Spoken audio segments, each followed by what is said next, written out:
But let's welcome the Public Protector Advocate Busisiwe Mkhwebane this evening to the Full View. Good evening, Advocate.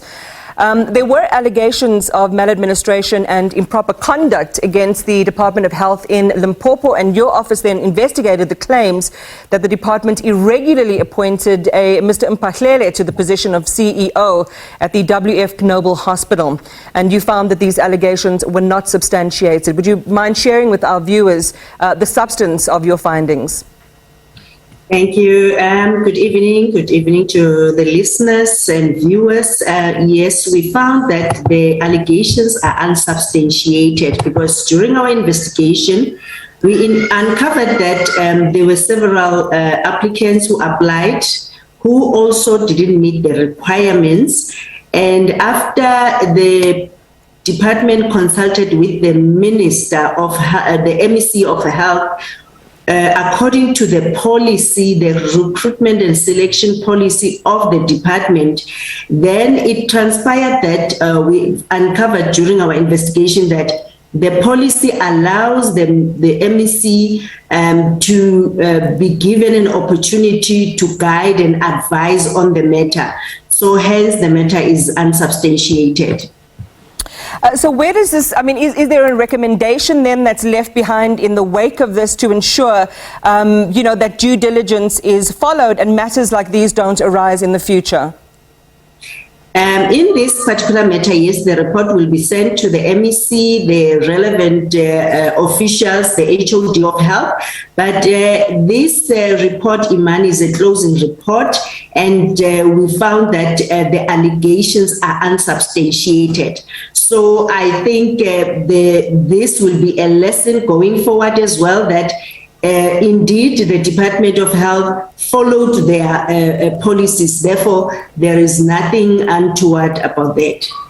Let's talk about this issue around the allegations of improper funding of private business ventures using some of the public assets invested with the PIC. What were your findings here? As well, this matter was unsubstantiated because after investigating whether the PIC failed to conduct due diligence when providing funding to Daybreak through public funds, which the state-owned asset management company administered on behalf of GEPF, we discovered that the PIC followed the relevant processes. Therefore, also this transaction was, in fact, they did follow the due process and due diligence when they were funding this particular company. As well, on this matter, there were no findings against the PIC, but again, they would use this report to make sure that indeed they continue doing due diligence when they fund any private company. Let's deal with an additional issue as well, Advocate, around the investigation of maladministration, improper conduct and procuring irregularities by SARS after this complaint was lodged in October 2016 by Mr. Mzwanele Mani, which led to the investigations. What were your findings here? That matter, yes, was lodged by Mzwanele Mani before I even joined the institution. I think it was around September. And during our investigation, we discovered that indeed the contract which was awarded 15 years ago, the process which was followed was not proper.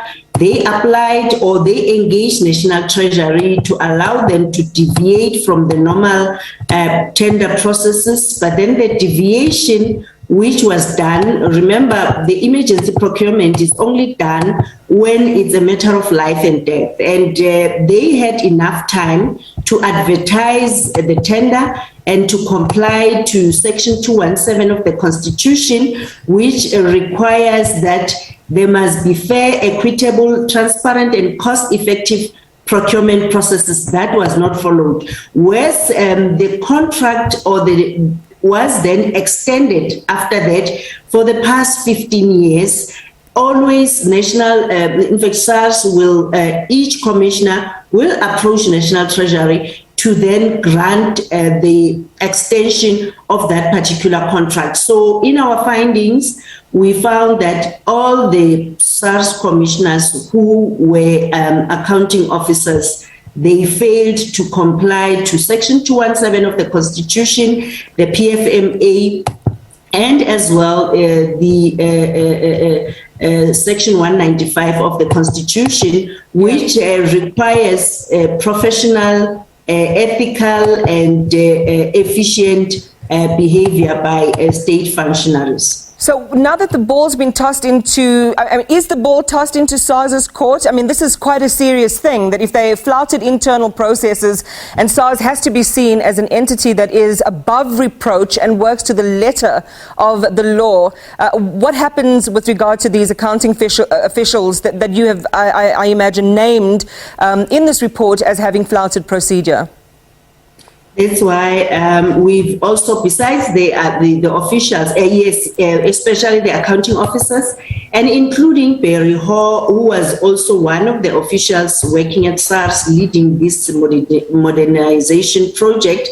And we've referred this matter to also the DPCI to investigate whether there's no violation of the PFMA as far as the utilization of state resources and not following the processes which leads to wasteful and irregular procurement, yes, in public resources. But also we've referred the matter to the minister, the current Minister of Finance, to oversee that this contract or this contract is not, in fact, they advertise, they follow the proper tender procurement processes, and then the National Treasury should not extend this contract beyond 31 December 2022.